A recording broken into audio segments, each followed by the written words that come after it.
安。平安。感谢神无比的恩典，让我们在一周的第一天可以来到神的施恩宝座前，我们要来一起亲近他，一起来享受他丰盛的慈爱。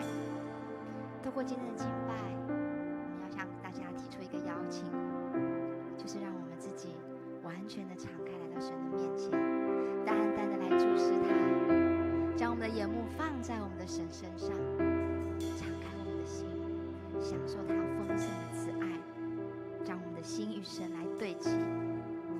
无论我们所处的环境，还有现在是什么样的一个季节，无论你现在面临什么样的困难，我们的心仍然要向我们的神发出赞美的声音，如同大卫在旷野所写下来的这首诗一样。他说：上帝啊，你是我的上帝，我要切切地寻求你，在干旱疲乏无水之地，我的心渴想你，我的肉身切慕你，我要在你的圣所如此的瞻仰你，为了要见你的能力和你的荣耀，因为你的慈爱比生命更好，我们的嘴唇要来颂赞你。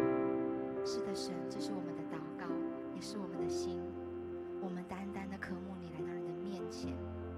我们的神对我们的爱，往往不是把我们眼前的困难而挪去，反而是他的爱是应许在困难之中，他仍然与我们同在。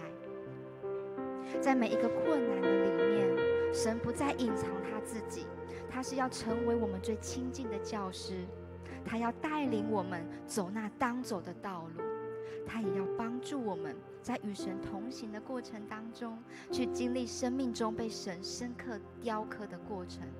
这就是我们生命转变的开始。邀请大家预备我们的心，将我们的眼目单单注视这位爱我们的神，转向他，因为我们的神是胜过我们一切困难的神，我们的神是我们的避难所，他是我们的力量，是我们的平安，是我们的帮助，是我们的拯救，更是在大水泛滥之时仍然坐着掌权为王的神。这个时候我们一起低头同心的来祷告。亲爱的父神，我们感谢赞美你，我们要将我们的心单单注视你，我们渴慕你的同在，我们恳求你的圣灵来到我们当中，自由的运行在这里，对我们说话，向我们吹气。你是尊贵全能的神，你是我们的避难所，是我们的力量，是我们的诗歌，是我们的拯救，更是我们在患难中随时的帮助。无论我们所处的境况如何，神啊，你永远都在我们的生命当中掌权为王。我们要同心的来敬拜你，在敬拜当中，我们渴望与你相遇，在敬拜当中，我们渴望我们的灵里重新得力，在敬拜当中，我们渴望圣灵啊，你来亲自更新我们的心怀意念。愿圣灵亲自的来感动我们，我们感谢赞美你。祷告奉耶稣基督的名求，阿们。这时候邀请各位弟兄姐妹，我们从座位上站立起来。我们的神是尊贵全能的神，值得我们的赞美跟颂赞。让我们扬起我们的声音，带着我们的信心，一起来赞美他。全能真神，全能真神，你掌权，你的慈爱永远长存，万民都来尊崇你生命。世上万有，世上万有属于你，你的慈爱永远长存。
这时代呼求，这恶来垂听，谦卑悔改声音，愿救赎和医治临到这地。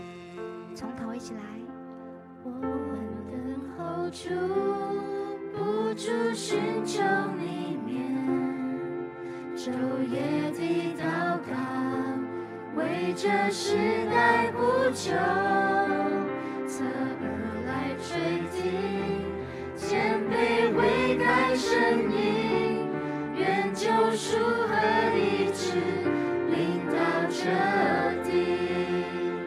我渴望看见你的荣耀彰显，像云彩围绕，充满在这地。神灵如风地吹进每颗枯干的心灵，我们灵魂再次地苏醒。我渴望看见你的荣耀彰显，祷告的生命如水不停息。父亲会转向儿女，儿女会转向父亲，每个时代合一敬拜你。我渴望看见，我渴望看见你的荣耀彰显，像云彩围绕，充满在这地。神灵如风地吹进每颗枯干的心灵，我们灵魂再次地苏醒。我渴望看见你的荣耀彰显，祷告的生命如水不停息。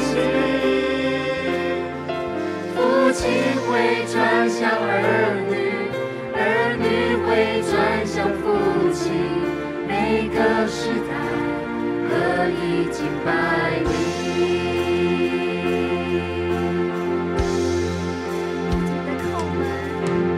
不停地叩门，不停地寻求，天上的门为我们打开，不停地祷告，不停地呼喊，呼求复兴临到这时代。我们在叩门，我们在寻求，天上的门为我们打开，我们在祷告，我们在呼喊，呼求复兴临到这时代。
你浇灌你的圣灵来到我们的生命里面。愿神你祝福我们的七美，还有泰北的短宣队，还有9月的幸福小组。我们愿意倾倒我们自己，让你的圣灵浇灌在我们的身上，使我们能够成为神承载你荣耀大能的器皿，为你来使用，由你来差遣。我们继续的用这首诗歌来敬拜，来回应神。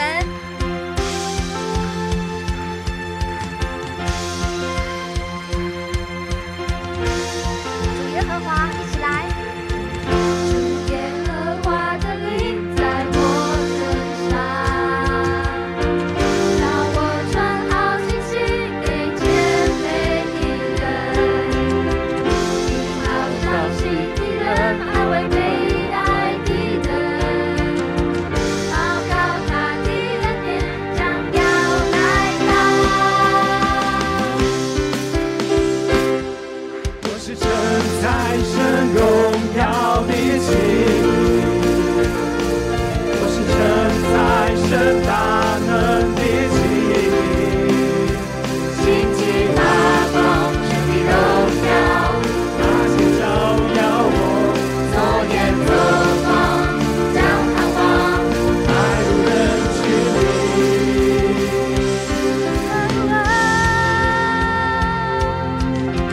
让我们承载着神的圣灵，从头来唱。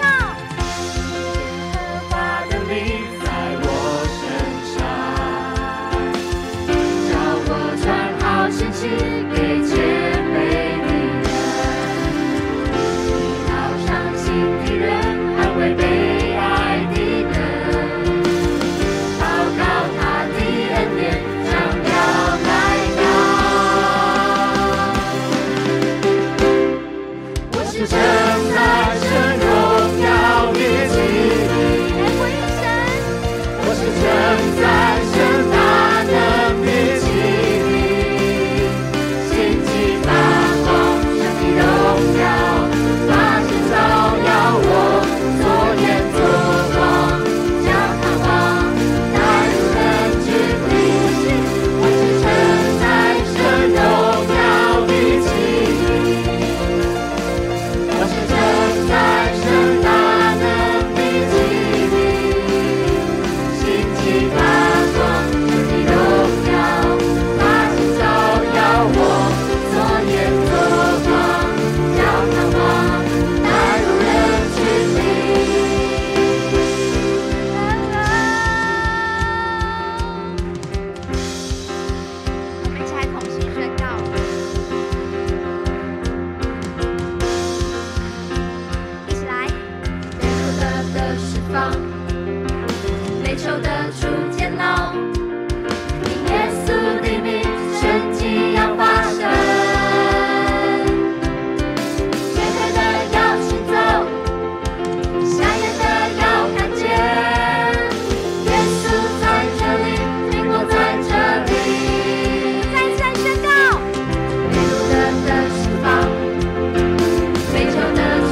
的，主啊，当我们进到你的爱里面，一切又都要变成新的。被掳要释放，受伤的要被医治，被捆绑要得自由。主啊，在你里面，我们就成为一个新造的人。神啊，我们感谢你，在今天早上我们一起聚集敬拜，感谢你，在今天赐给我们好的天气。前几天在下大雨的时候，我们知道上帝坐着为王，我们就知道你掌管这个世界，掌管这个宇宙。愿我们每一个人臣服在你脚前，成为你的器皿，愿被神所差遣。感谢主，愿今天的敬拜从头到尾，神的恩典在我们当中，圣灵运行在我们当中，让我们每一个环节都有神特别的带领。我们用诗歌，我们用敬拜，用我们祷告，特别用你的话语得到造就。愿神亲自在我们当中祷告，奉靠主耶稣的名祈求，阿们。弟兄姐妹，我们仍然站着，我们要一起今天要来祈念上帝的10条诫命。我们要唱啊，我们要一起读那个比较简短的部分哈，标题式的，我们一起来。我要选第1诫，我们一起来念。来，第1诫，我以外不可敬拜别的神明。第2诫，不可为自己造任何偶像，也不可仿照天上、地上或地底下、水里的任何形象。爱我、遵守我命令的人，我要以慈爱待他们，甚至到千代子孙。第3诫，不可滥用我的名。第4诫，要谨守安息日为圣日，我上主赐福安息日，定为圣日。第5诫，要孝敬父母，好使你在我要赐给你的土地上享长寿。第6诫，不可杀人。第7诫，不可奸淫。第8诫，不可偷窃。第9诫，不可作假证陷害人。第10诫，不可贪图别人的房屋，也不可贪爱别人的妻子、奴仆、婢女、牛驴或其他东西。阿们，请坐。弟兄姐妹，我们今天讲完道之后，我们有一个医治祷告时间，我们请弟兄姐妹预备心，要得神恩典跟祝福跟医治。好，我们来恭受上帝的话，记载在马太福音5章38到48节。我们一起来念，预备，来！你们听过有这样的教训，说以眼还眼，以牙还牙。但是我告诉你们，不可向欺负你们的人报复。有人打你的右脸，连左脸也让他打吧；有人拉你上法庭，要你的内衣，连外衣也给他吧。假如有人强迫你替他背行李走1里路，跟他走2里吧。有人向你要什么，都给他；有人向你借些什么，就借给他。你们又听过这样的教训，说爱你的朋友，恨你的仇敌。但是我告诉你们，要爱你们的仇敌，并且为破坏你们的祷告，这样你们才可以做天父的儿女。因为天父使太阳照好人，也照坏人，降雨给行善的，也给作恶的。假如你们只爱那些爱你们的人，上帝又何必奖赏你们呢？就连睡棍也会这样做。假如你们只向朋友打招呼，那又有什么了不起呢？就连异教徒也会这样做。你们要完全，正像你们的天父是完全的。接下来要请颂扬诗班来献诗，他们要献的诗歌是《爱中相遇》。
哈利路亚，感谢主，谢谢帅阳诗班带我们来赞美神，愿荣耀都归给主。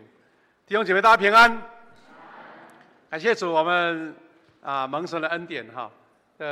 前几天下大雨，台南很多地方淹水，还有甚至很多财物受损，但是感谢主，大家都能得平安。特别今天有好的天气哈，一起来敬拜神。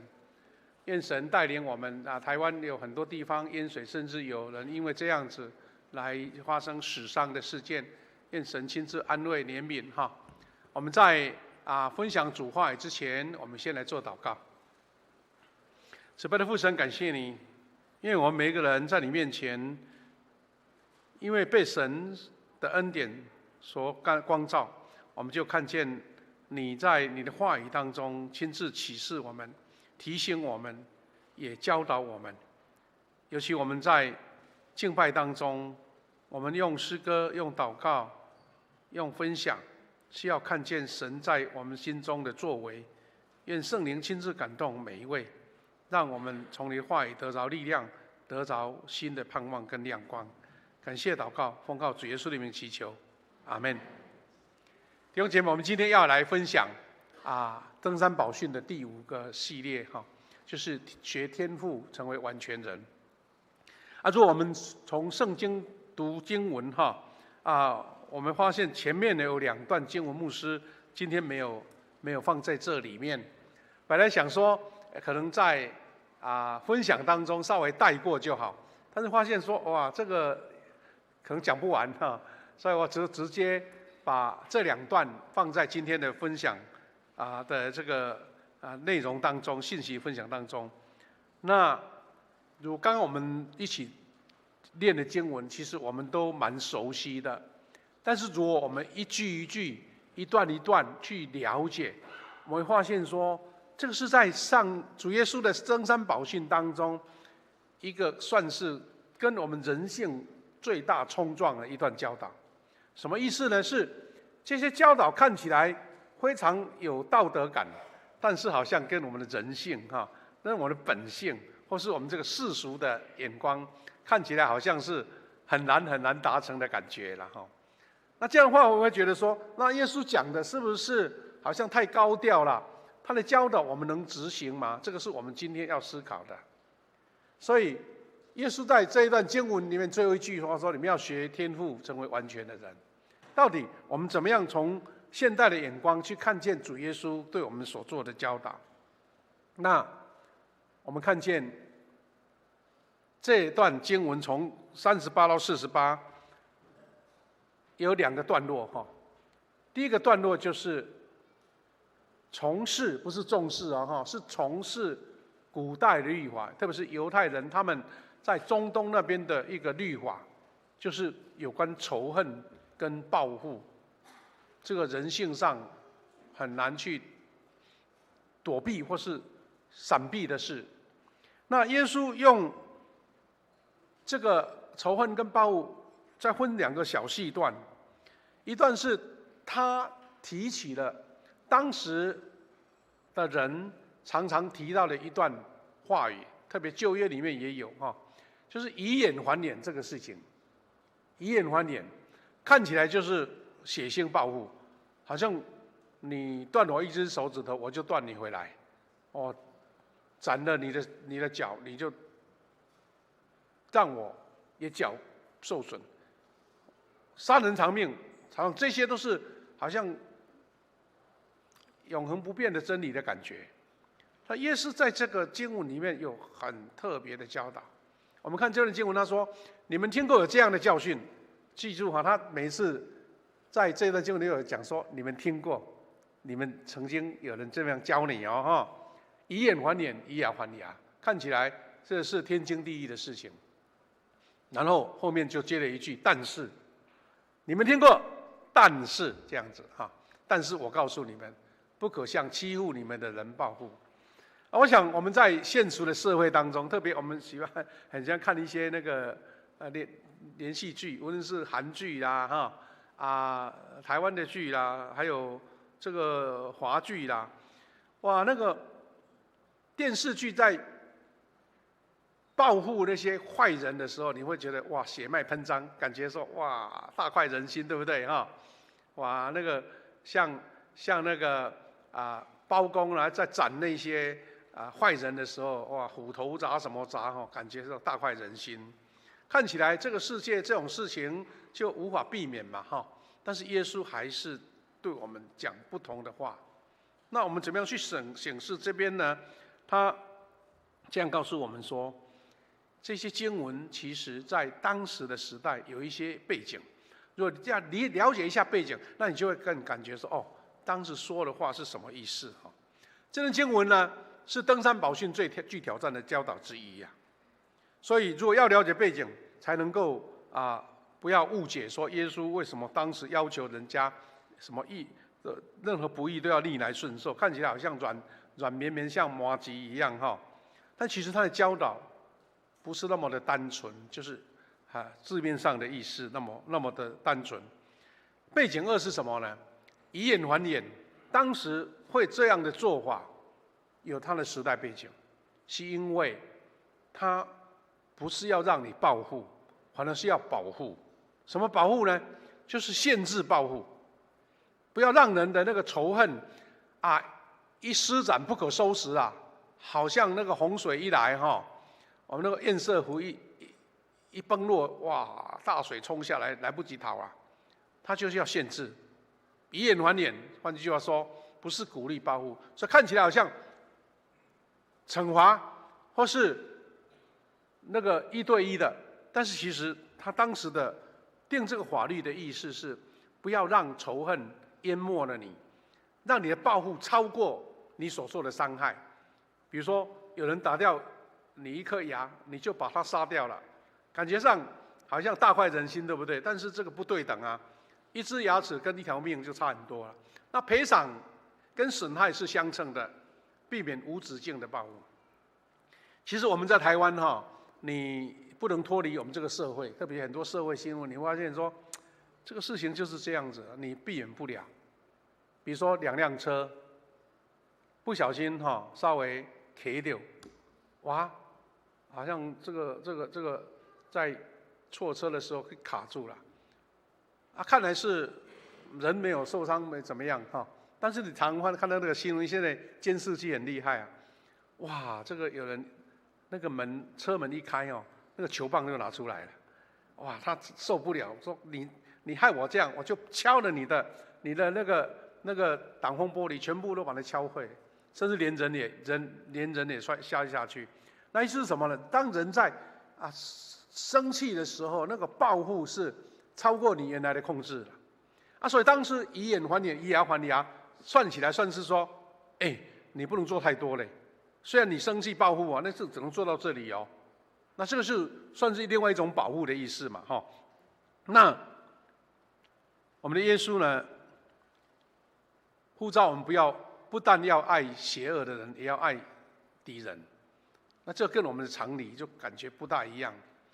登山宝训再也没有比这一个更挑战更大的，因为我们都知道人性上好像很为难，对不对？但是也让我们看见说，再没有比这个事情更需要圣灵的大能了。很多事情很多事情我们感觉上好像就走不过来。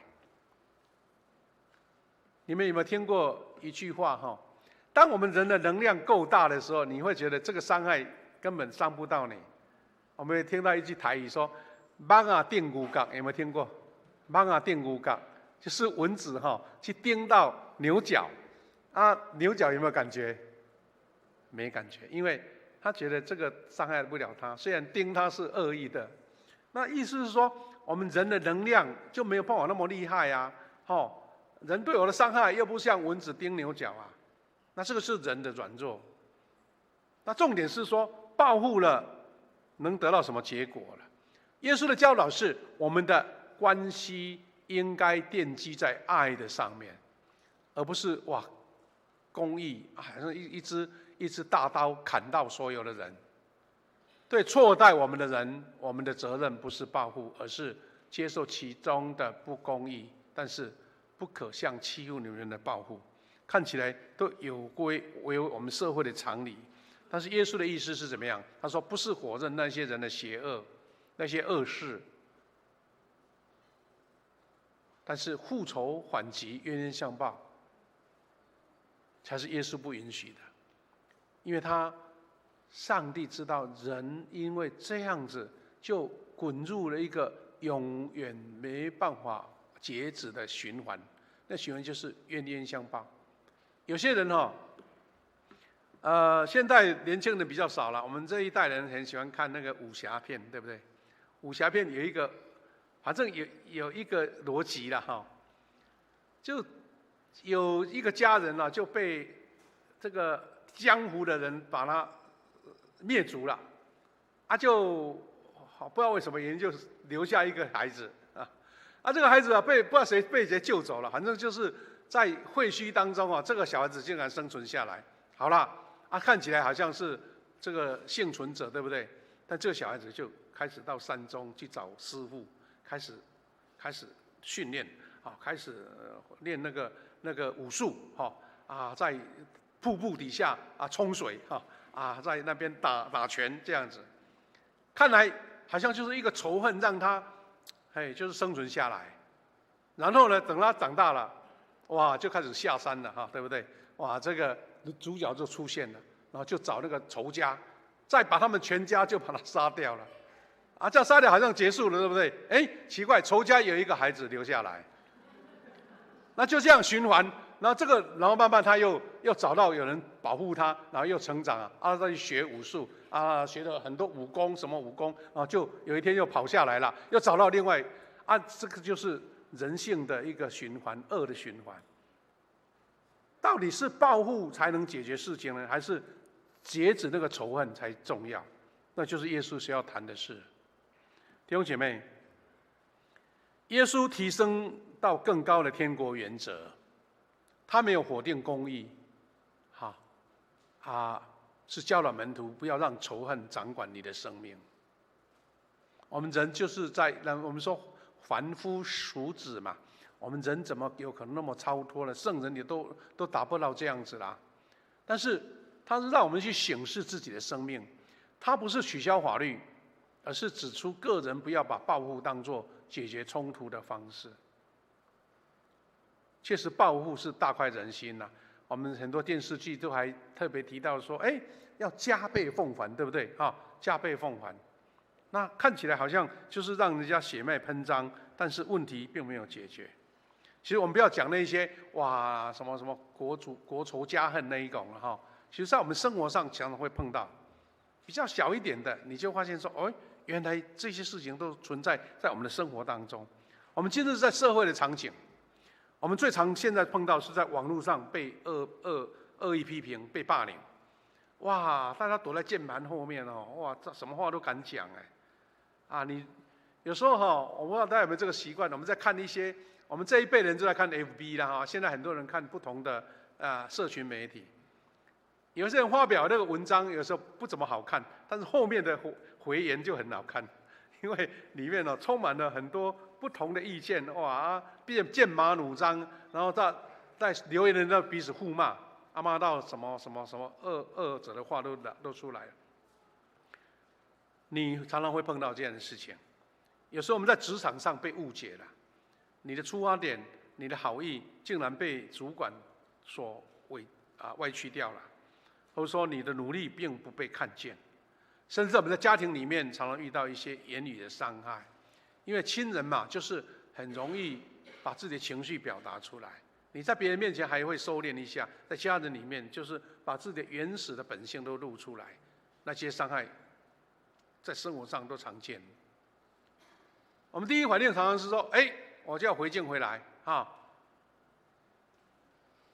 让你不要看扁我这样子。”但是耶稣在这个时候提醒我们说：“你先停下来，不要让怒气去主导你的回应。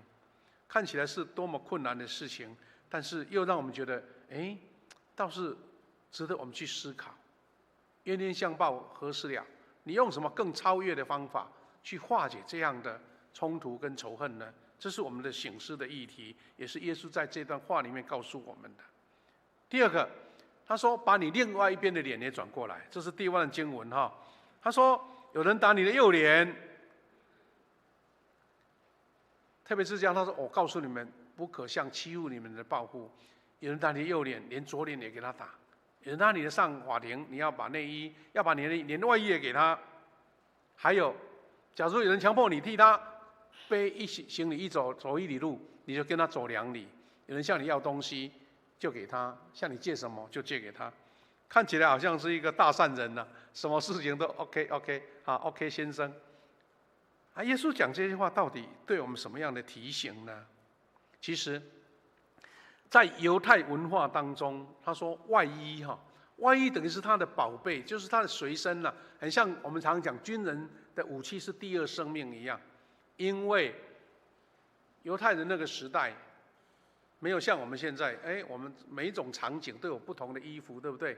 像牧师今天上讲台，我要穿牧师的服装，那生活上我就没有穿有穿别的。你要参加宴会，你要参加运动你要去别的地方，都有不同的穿着。但是犹太人古时就一件大外衣，像一个外袍一样。那晚上呢，那个外袍还用得到，因为要当棉被盖。所以白天晚上那件外衣都不能离开。所以外衣是很重要的东西，甚至他们的法律上你可以扣什么东西，划什么东西，但不能划他的外衣把你拿掉。他耶稣竟然讲，他说有人要你的内衣，要你的内衣，连外衣也给他。耶稣好像讲的太超过，对不对？这个历史的背景也包括这个罗马的士兵呢，他们在当时占领了犹太人的这个生活领域，他们一个规定说，罗马士兵要求你背1里路，你就要背了。就他们有时候要搬东西啦，他就强征民工嘛，就背1里路这样子。耶稣说多走1里路不是向压迫者屈服了，是主动以善意回应，使人看得见那个不同的生命的展现。看来很多事情这些我们都觉得不合理，对不对？据理力争了，怎么可以这样子要求我呢？但是耶稣都是从另外一个角度在看。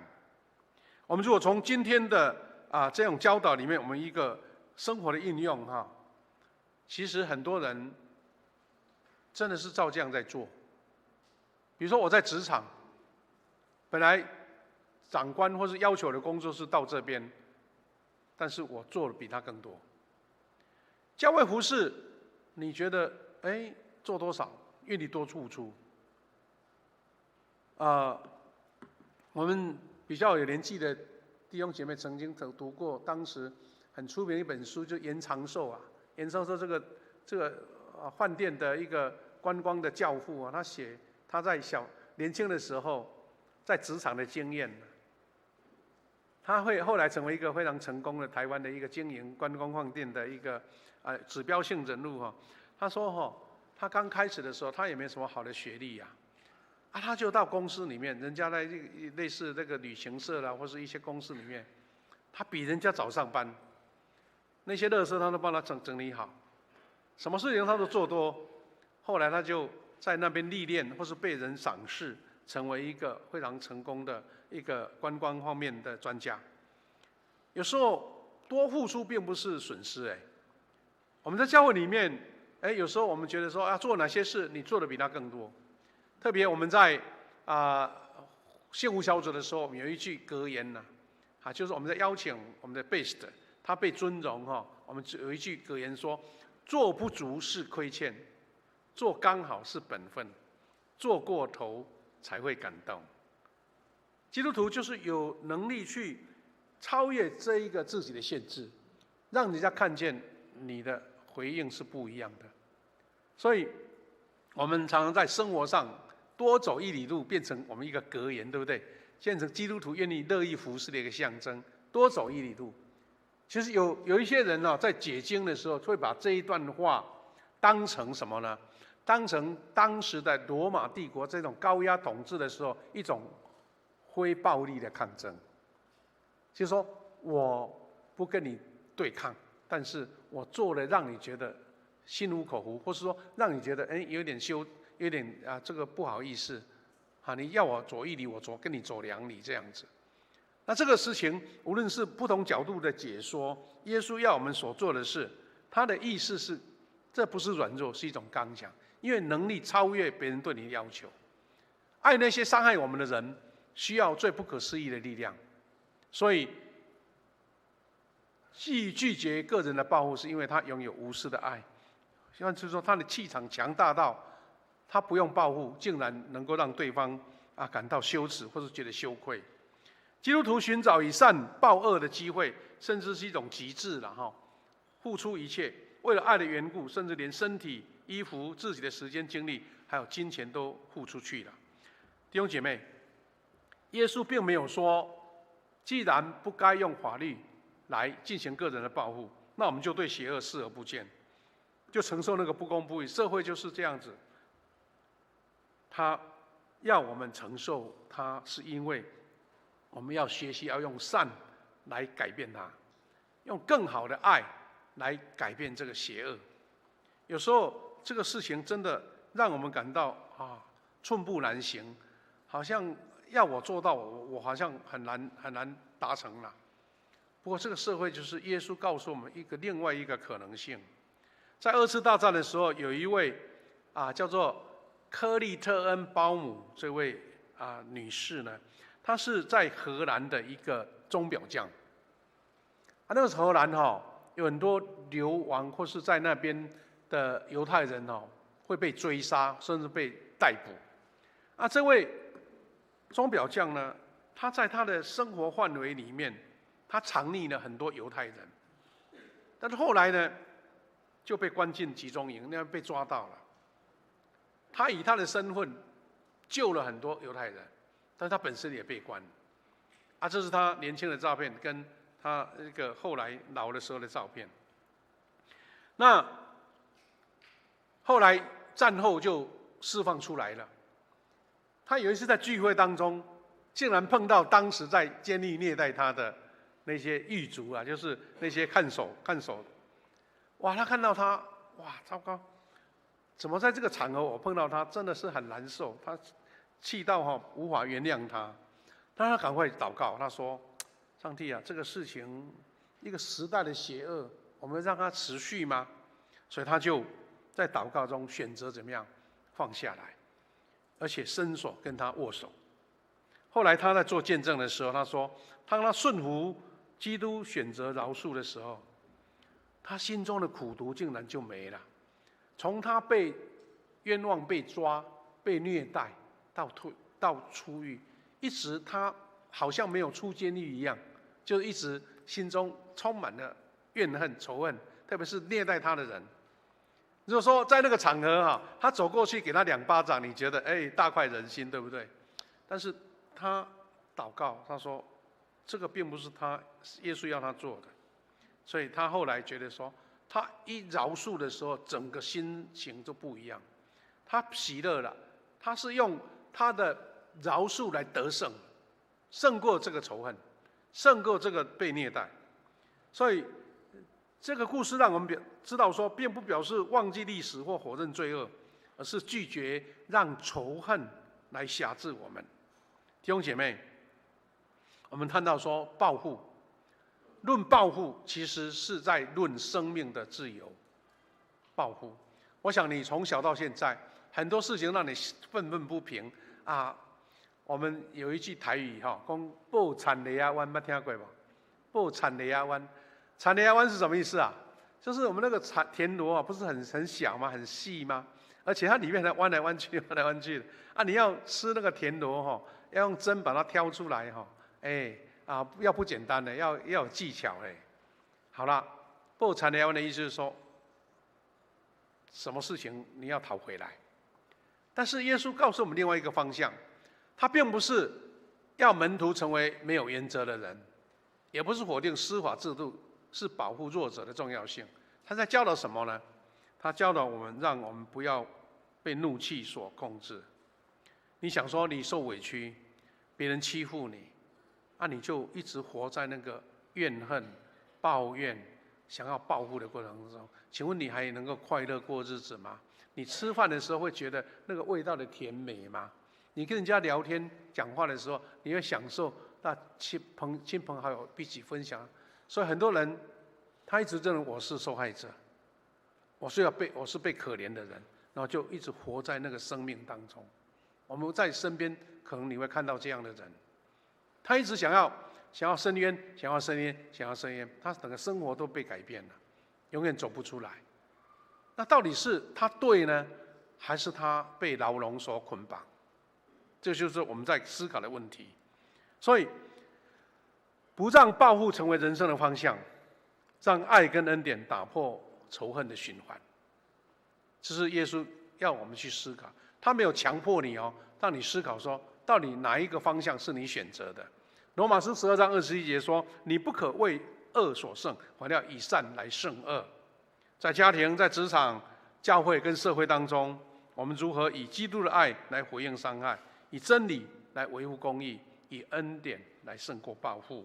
这个是这一段所谓的报复跟仇恨所得到的一个耶稣给我们一个耳目一新的教导。第二段经文，他提出说，耶稣告诉我们说要学天父成为完全人，也是分成2个小段。一个是他说爱你的仇敌，43节到45节，经文这样说，你们又听过这样的教训。反正说以前他们就习以为常的教导，爱你的朋友，恨你的仇敌。我们讲一个给我们自己爱，那别国的我们就要讨厌他，要跟他对抗，就是这样的话语。耶稣又讲，但是我告诉你们，你们听过，但是我告诉你，要爱你们的仇敌，并且为迫害你们的人祷告。有时候我想，如果像彼得的话，应该会抗议说：“主啊，你叫我这样，让我们怎么做啊？做得来吗？”彼得拿刀出鞘的，要削那个仆人的耳朵嘞。好了，他说，但是他告诉我们，这样你们才可以做天父的儿女，因为天父使太阳照好人，同样也照坏人，降雨给行善的人，也给行恶的人。哇，看起来就好像高标的道德到我们几乎看不见车尾灯了。那怎么看这段经文？耶稣提出了4个原则，在这段经文里面，第一个，爱仇敌，愿意用神的眼光看待他，不是以恶报恶。其实我们常常有一个非常能够理解的教导，他说：“我不是恨恶这个人，我是恨他所做的罪，他所行出来的罪。”意思说，每一个人都是有神的形象，但是他被罪捆绑了，被魔鬼所引诱了，他做出了恶事。但是你不是恨这个人，而是恨他所做的恶事。你爱这个人，但是要帮助他除去那些恶事，这样子。再来，他说为逼迫你的人祷告。祷告首先改变的不是对方，好像我们常常会祷告：上帝啊，你改变他，改变他，改变他。有时候我们在家里面常常会做太太很委屈，说：上帝啊，你怎么不改变这个先生啊？不要这样，不要那样，不要那样，讲了好多。他耶稣讲的意思是说，你祷告不是在改变对方是改变你自己的心。哇，这个也是一个很难度，对不对？好像改变自己，祷告要先改变自己，通常我们都想说，上帝啊，你改变他，改变他，改变他，改变这个环境，改变公司职场，改变我的上司改变我另一半，改变我的孩子一直要叫人家改变。但是耶稣说，你先改变你自己。第三个，我们讲到说，耶稣讲到一个天父普遍的恩典，就是太阳照好人也照坏人，下雨也给好人跟坏人这样子天父使太阳照好人照坏人，这样子做了是叫做普遍的恩典。每一个人都享受同样的，但是个人的反应不一样。最后一个是超越世人的爱，因为真正不同的是，基督徒愿意爱那些不可爱的人。他讲的理由我们后半段还会讲到，就是说，我爱自己的亲人，我爱自己的朋友，我爱我的家人，我爱我的族人，好像很理所当然。但是他说，你要爱超越这一些，那这样才是基督徒应该做的那耶稣要门徒去爱自己的仇敌这仇敌是什么意思呢？邻舍不必然就是同一个种族跟信仰。一说邻舍这两个字，我们就被界限在我跟你就是真的是有接触的，你跟我是有同一国的这样子。但他说邻舍不一定不一定是同一个种族、同一个信仰，很可能跟我们没什么关系啦。上帝的语言里面，邻舍还包括我们的敌人，哇，那真的是标准太高了，对不对？连敌人都是可能是我们的邻舍那耶稣的眼光怎么样看呢？他说，邻舍单纯就指那些有需要的人，软弱的、需要帮助的，甚至他的罪需要被改变的。弟兄姐妹，我们如果广义来讲我们说需要邀请人来信主，邀请人来认识耶稣。某一种程度是，你要把这个从广义上、灵性上那个被罪捆绑的人，把他罪脱离开，才能够进到神的恩典，也是这个意思啊。这个人跟你没有什么关系但是因为你爱他，爱他的灵魂，不愿被罪捆绑，不愿被恶者所攻击，所以你要带他到天父的怀抱里面。那意思同样就是这个像是仇敌，是因为你爱他，让他归回神的恩典所以能在某一个程度来帮助他所以耶稣说要为他们代祷，代祷是表达对他人爱的一种方式，因为你是爱才会祷告啦。然后有一个人说我恨他，然后一直为他祷告，你会这样做吗？要不然你就求上帝让他做事情不顺利买彩券不会得奖什么事情都好像这个不像代祷，是个咒诅吧。好了，大家说为人祷告却不爱对方，这是不可能的啦。我们不能等到心中感觉到说敌人对我们有善意，我们才为他祷告，对不对？所以祷告其实就是在改变自己的态度，改变自己的心意。耶稣在十字架上的时候，甚至不断为对他施行的人祷告，说天父赦免他们，因为他们所做的他们不知道。弟兄姐妹，如果耶稣连十字架的酷刑都能够为他的敌人祷告，那什么样的痛苦或是个人偏见能阻止我们祷告呢？所以正如上帝用太阳跟雨水把丰富的祝福同时赐给义人和不义的人，那我们看见这个普遍的恩典，我们怎么样去克服自己的软弱跟狭隘，能够用爱的行动对待身边每一个人，不管他是家人还是朋友还是邻居还是敌人所以我们要讲的是说，耶稣说你们听过爱自己所爱的人，但是要对别人要恨恶别人这样子。那这段话这样经文这么说假如这个台语的对不起弄错了我来念华语的经文，就是说假如你们只爱那些爱你们的人，上帝又何必奖赏你们呢？就连睡棍也会这样做。然后你们如果只对自己的家人只有向朋友打招呼，那有什么了不起呢？就连异教徒也这样做你们要完全，就像你们的天父完全。意思就是说，一种自私的心理，我爱我自己的家人，我自己亲朋好友，其他人我就不爱了。但是耶稣说，你要超越这一些所以耶稣这样提起说，连不信主的人也知道要如何去爱。意思是说，那些人你看他是恶者，但他也爱他的家人我们常常看到那个枪击要犯哦，很爱他妈妈呢，哦，好像不怕被抓，还跑回去看妈妈。为什么？因为那是他的本性嘛。但是他做了很多对别人做了很多恶事，所以堕落的世界里面的人仍然能够展现他的爱啊。比如他对父母的爱、对伴侣的爱、对家人的爱、对朋友的爱，你也不能说，他那个爱就不是爱啊，他的爱他的家人啊。那这样怎么说呢？他说，即使是税吏，我们刚刚是有税棍，对不对？就是比较恶意的名词啦。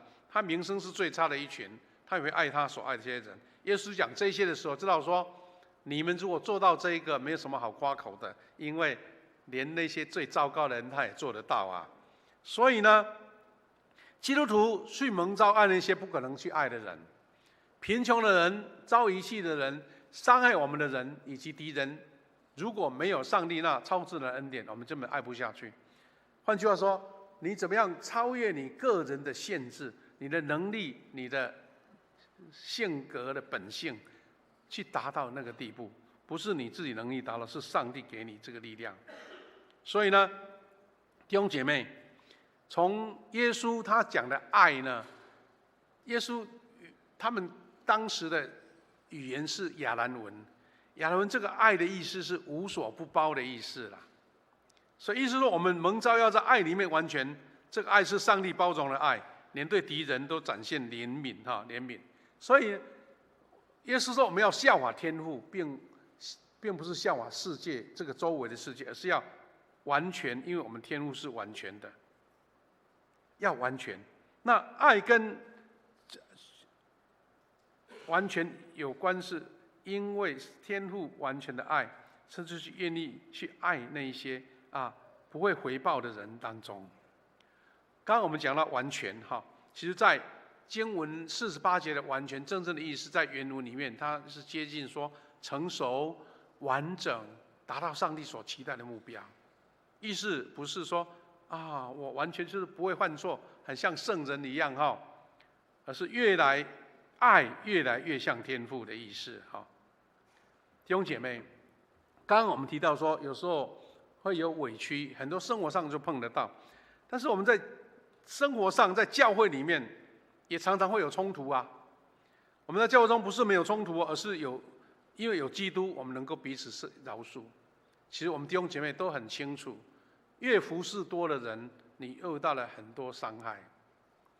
教会最大的伤害，往往不是外面来的，常常是弟兄姐妹彼此。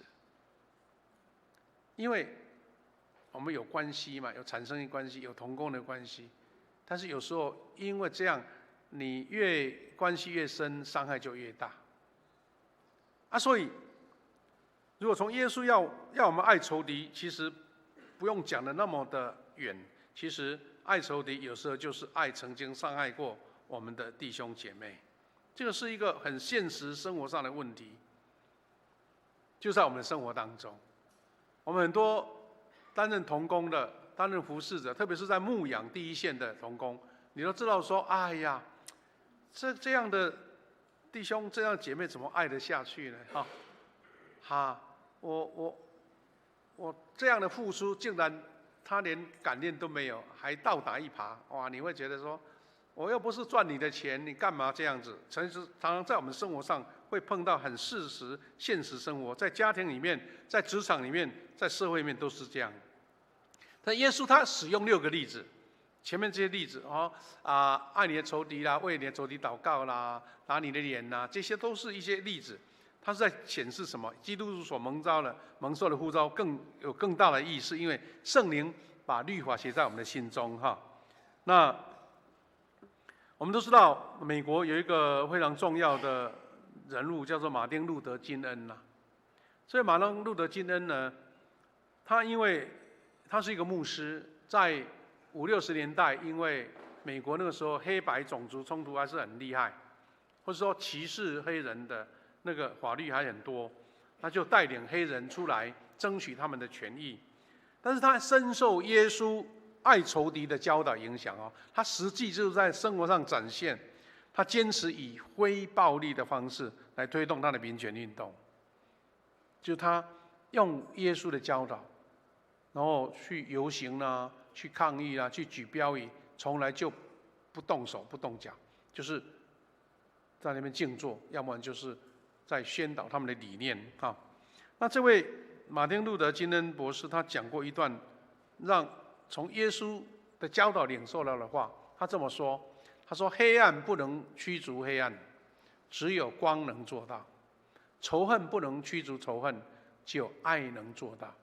他就是因为这样子，他执行他后来整个美国的这个法律上对黑人限制的才被解开来。当时呢，连黑人都不能跟白人一起搭汽车嘞，搭同样巴士嘞。很多餐厅呢，它是像明写说黑人不能进来。很多白人的社区，你黑人不能进去。所以黑人遇到那么多的愁苦，因为马丁路德金恩他的努力，然后虽然现在还是有一些观念上的这个歧视，但是很多了，但是已经大大的超越出来所以马丁路德金他的生日就变成美国的一个国定假日哈。弟兄姐妹，基督徒受呼召不是效法这个世界，而是效法天父，所以透过对他的仿效，使世人可以看见基督徒对文化的翻转哈。那最后牧师要说的是说，爱仇敌是福音最有力的见证。爱仇敌是福音最有力的见证。我们从登山宝训的8福开始，到爱仇敌达到巅峰哈。耶稣不是要求门徒做一件靠自己能够完成的事，而是邀请我们让圣灵来更新我们的生命。耶稣一直提醒我们，不是靠自己能达成。所以真正的基督徒不是爱那些值得爱的人而已，而且是爱那些遇到跟你仇敌的、跟你对抗的，都能被包容、被接纳。所以有几句话成为一个结论，他说：饶恕而不是苦毒，代祷而不是咒诅，行善不是报复。刚刚我们读了罗马书12章20节到27节，他说：你的仇敌若饿了，就给他吃；若渴了，就给他喝。你不可为恶所胜，反要以善来胜恶。弟兄姐妹，看来好像今天的圣经的教导，就好像一个高标准到一个我们几乎难达到的境界。但是其实它是从我们生活上去克服，不让仇恨，不让一些苦毒一直在你心中。当然我们可能没有碰到那些国仇家恨那么严重了，但是在生活上你怎么样走出那些黑暗跟捆绑，从饶恕当中看见神给你的释放。所以当教会跟基督徒如果活出这样的爱的时候，这个世界就能看见我们身上那个天父的性情，也看见福音改变生命的大能。其实原谅对自己的能力是不够的，但是当主给你力量的时候，你发现那个原谅的力量超过那个效果大过你所想象。我们在生活的小细节上从那边去体验开始，那么就发现说，耶稣所教导不是铁板一块，是让我们释放自己生命，成为得自由的生命，一个非常重要的教导。我们要一起来做祷告，然后预备心，我们要一起来做医治的祷告。我们请弟兄姐妹预备心楼上楼下还有我们的同工、我们的敬拜团，还有我们的代祷服事同工，我们一起来祷告。谢父神，我们感谢你，因为你的爱在我们，因为你赦免，你体谅我们的软弱，为我们钉上十字架，用你的宝血洗净我们。但是我们还仍然在肉体的罪性当中，我们求神让我们因为看见主耶稣的教导，让我们从仇恨当中走出来，从报复的一个快感当中看见神给我们的爱超过这一切，让我们在里面看见福音的可能性，让我们因为怜悯别人、爱灵魂、恨恶罪，就看见许多人的灵魂被改变，他们的生命也被改变。愿神赐给我们一个冷静思考的心，让我们看见这个爱仇敌、仇恨与报复不是不可能的事情，让我们在生活上、在小事上就展现出来。感谢祷告，奉靠主耶稣基督的圣名祈求，阿们。弟兄姐妹，我们这个是一个医治祷告的时间，我们请弟兄姐妹，当我们开始唱这首诗歌的时候，我们勇敢的到主面前，因为我们是要对神的恳求，愿神赐下医治、释放、平安在我们当中。我们也同工预备好，也许穿我们的背心，这容易辨识哈。我们唱这首《是我自由》，我们在唱的时候，就大家陆续到前面来，《是我自由》。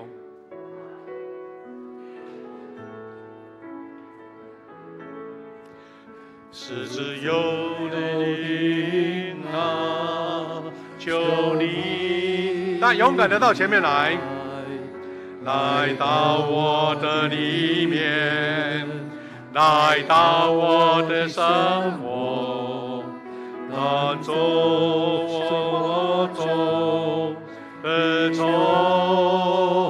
烦，去走这心中的不安。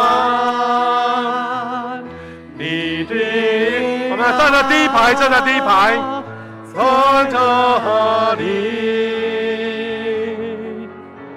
那里就有自由。第一排如果说不够，可以站第二排。当着正当，求你灵安赐我自由。你的灵啊，你的灵啊，你的灵啊，再站宽松一点，再服侍比较方便。哪里？哪里就有自由？世界虽有，这边还有一位劳苦重担，求你灵爱赐我自由。好，我们声音音乐小声，我们开始，请同工来开始做服事。如果还没有的，我们第二次再来哈。第二轮再来。我们弟兄姐妹也在你的座位，为这些在主面前要恳求医治的人来做祷告，这祝福。我们再轻声来唱这首诗歌。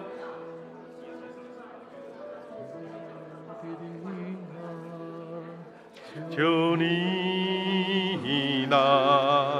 来到我的里面，来到我的生活，赶走生活中的愁烦，和那心中的不安。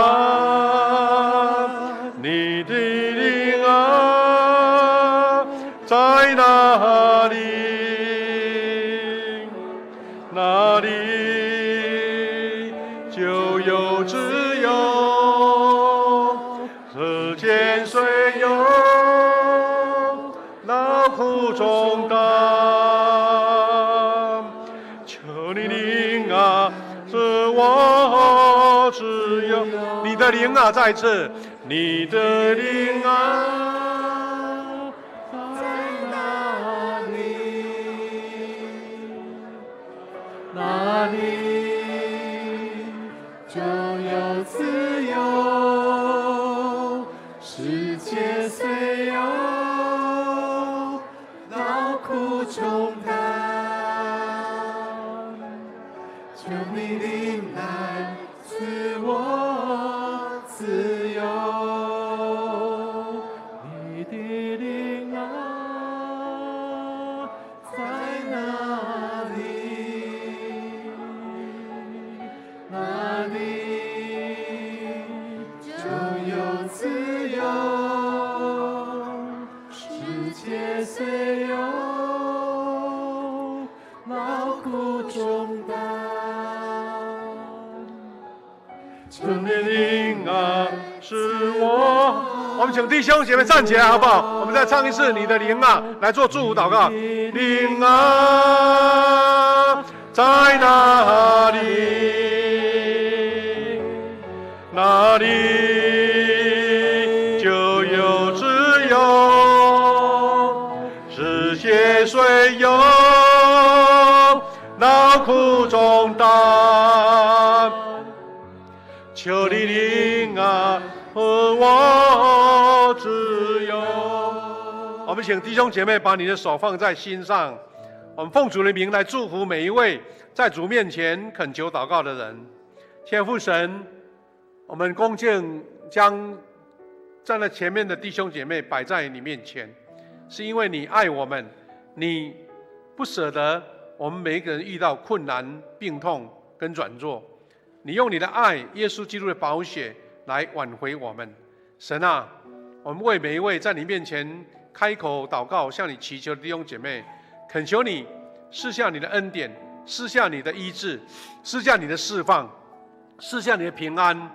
有遇到肉体病痛的，有的是有心灵上的软弱，还有包括很多难题需要解决的。愿神亲自照你的应许，照你的恩典来赐福、来医治、来释放、来帮助，赐给他们力量，走出那些困境，得到真正的平安。神啊，也求你赐福给每一位在你面前恳求祷告的人，因为我们知道主耶稣，你为我们受苦，我们就必得平安；你为我们鞭伤，我们就必得医治。愿神悦纳每一个人在你面前恳求祷告，愿我们的服事得神的应许。祷告祈求，奉靠主耶稣基督得胜的名，阿们。我们拍手感谢主，谢谢。我们请坐，请回座，谢谢。愿神悦纳每一个人在主面前的恳求。我们把时间交给我们的诗会。奉献，我们请诗献的同工来服侍我们。我们也预备好，我们也带着恭敬的心，预备我们的奉献来到神的面前，来回应上帝对我们的恩典。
我们来唱奉献的诗歌《一生爱你》，会众请起立。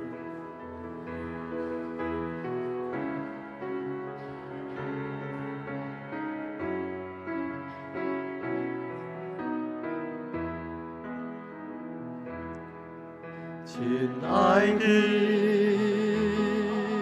宝贵耶稣，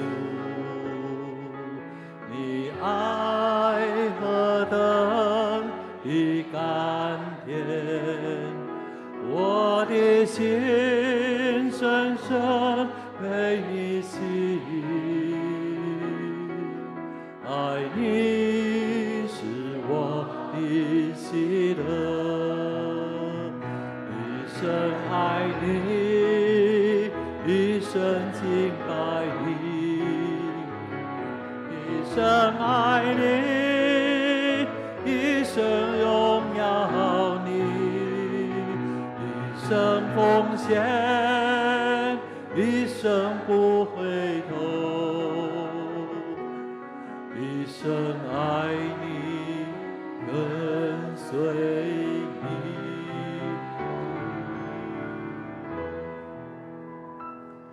会众请坐。我们来背这个月的金句，在提摩太前书1章5节，我们一起来念，预备来。但命令的总归就是爱，这爱是从清洁的心和无亏的良心、无畏的信心生出来的。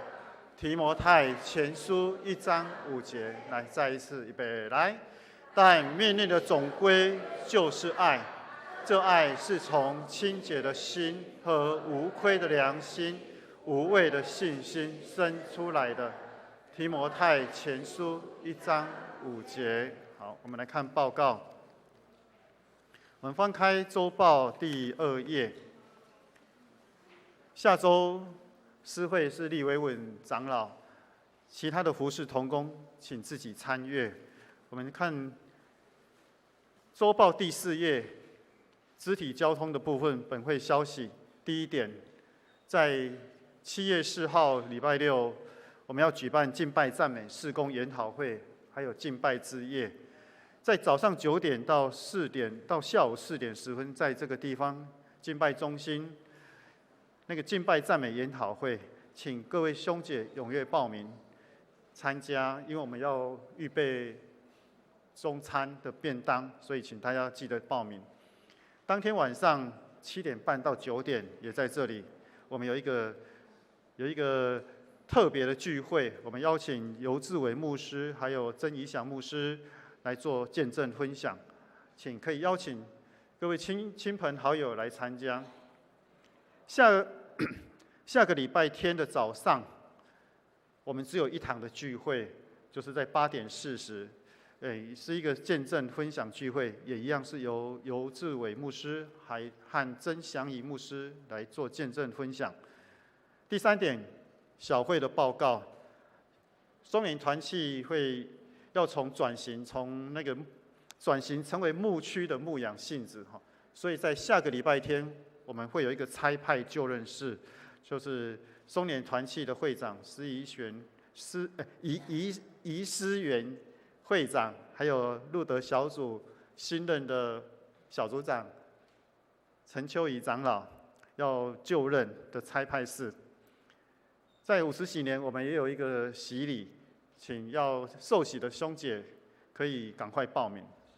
第4点，非常重要的一点哈，就是7月16号到19号，我们的儿童主日学有一个夏季学校夏令营，主题是我是媒体小达人哈，请兄姐能够把你家中的小孩带到教会来报名参加哈。如果有认识的、知道有小孩的，也可以都邀请他们来哈。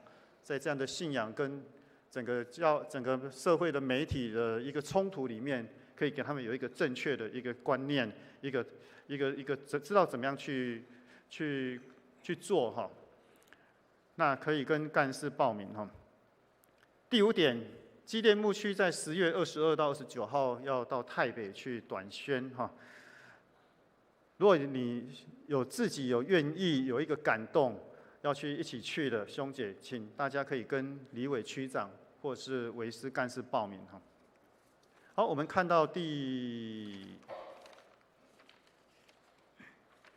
5页哈，第7点，很高兴我们吴金锦弟兄还有燕黄姐妹在6月23号星期二从台南神学院毕业哈，愿上帝大大使用他们哈。以上报告，我们请牧师做补充报告。各位弟兄姐妹，我来做欢迎哈。我们今天有一个家庭哈，新朋友来我们当中是冯哲豪、郑爱妮、冯宝宝，还有冯恩一家人来我们当中做礼拜，我们欢迎他好不好？来，在后面来，欢迎你们，欢迎你们，欢迎你们啊！好，欢迎哈！他们4位呢是从印尼回来啊，来到我们当中的华侨了哈。是我们的子兰执事他的好朋友，欢迎你们啊，欢迎你们来啊！上帝祝福你们在这边的旅途都顺利哈。另外我们也欢迎王品杰啊，欢迎你啊！我们跟我们的燕黄姐妹一起来的哈，自己来哦。你刚好接待他啊，欢迎你哈。我也看到哈，我们那个潘信利牧师全家现在进来到我们当中，来站起来让我们欢迎一下好不好？潘信利牧师全家哈，师母还有2个年轻少年哈的儿子啦哈。潘牧师呢，他就是我们教会潘雪牧师的弟弟。雪牧师今天好像不来，你们在出国看哈，欢迎你们。潘牧师呢，他之前就在我们他底下的新华各入去有一个新和教会牧会啊，他们今年就退休了，但是上帝使用他们夫妻要在日本在日本服侍。日本有一些华人教会、台湾人教会祝福他们今天应该是休息没给我们通知那真好很好，很高兴看到你们上帝祝福你们在日本的服侍恩典满满那我再做一点补充就结束第一个先讲因为我第一堂忘了讲，就是我们下个礼拜五晚上祷告会呢，因为我们的敬拜团就开始要排练，隔天我们的7月4号，我们这个由智慧牧师、郑祥一牧师来我们这边要做一些敬拜赞美的一个研习，很多诗歌要练习所以他们要在7点就要在这边练习，所以我们的会场、我们的祷告会要移到地下室。就是只有这个礼拜五地下室做祷告会，然后就做小组事工，就不受影响，只是场地移动而已了那讲到敬拜赞美研习会刚刚我们信理老师特别推荐说，这2位是当初那个我们的赞美之前创始的这个前辈了虽然他们现在不在赞美之前服侍，他们出来在北美在做不同的福音事工他们2位今天我们敬拜团唱的诗歌，你们唱的很好听很喜欢唱，都是他们做的。刚刚敬拜团带我们唱的诗歌啦，就是这位曾志伟牧师还有曾祥一牧师夫妇他们所做的。所以期待我们礼拜6大家时间允许都来参加因为要准备便当，所以请大家记得要报名，让我们知道有多少人要准备便当这一点特别给大家报告。那另外再做一个补充就可以就是我们刚有提到我们的精警神学生了我们回到原先的报告好不好？就是原来的那个礼拜的投影片我们精警神学生他应该是礼拜2毕业，那礼拜5就到新竹去抽签抽到哪里呢？周报有写，抽到花莲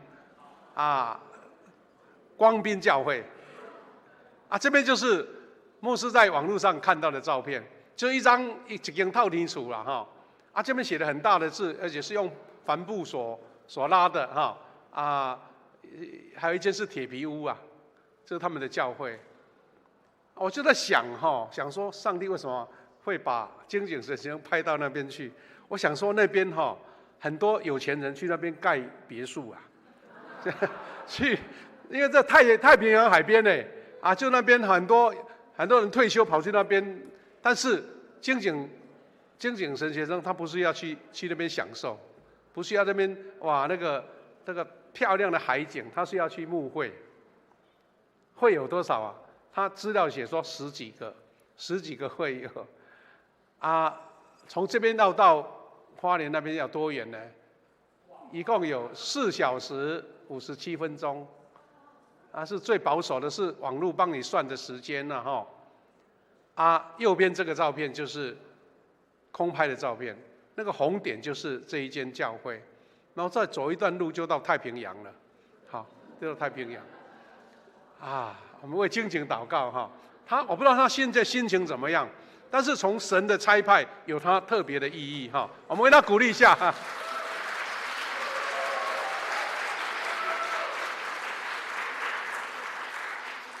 我听到精警他妈妈他已经算好说怎么样去看他了就要开车还是搭火车了不过我倒是一个想法说，神把精警派到这个地方去，我们互相教会是母会，我们一定要一起关心看见这边这个偏乡只有10来位会友，怎么样在那边福音的种子怎么样撒，真的是不简单。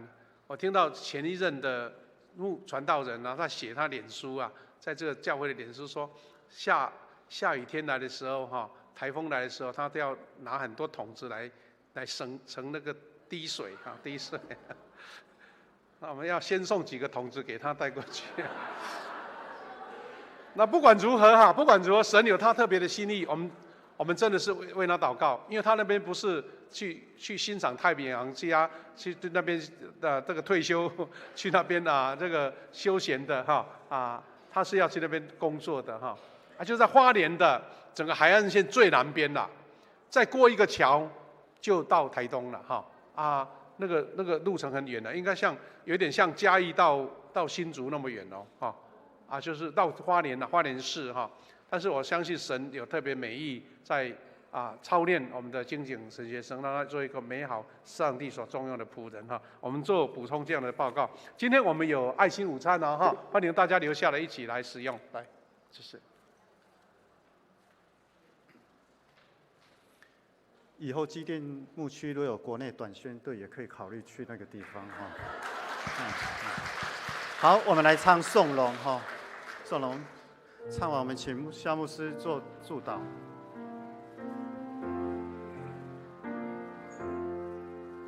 我的神，我的王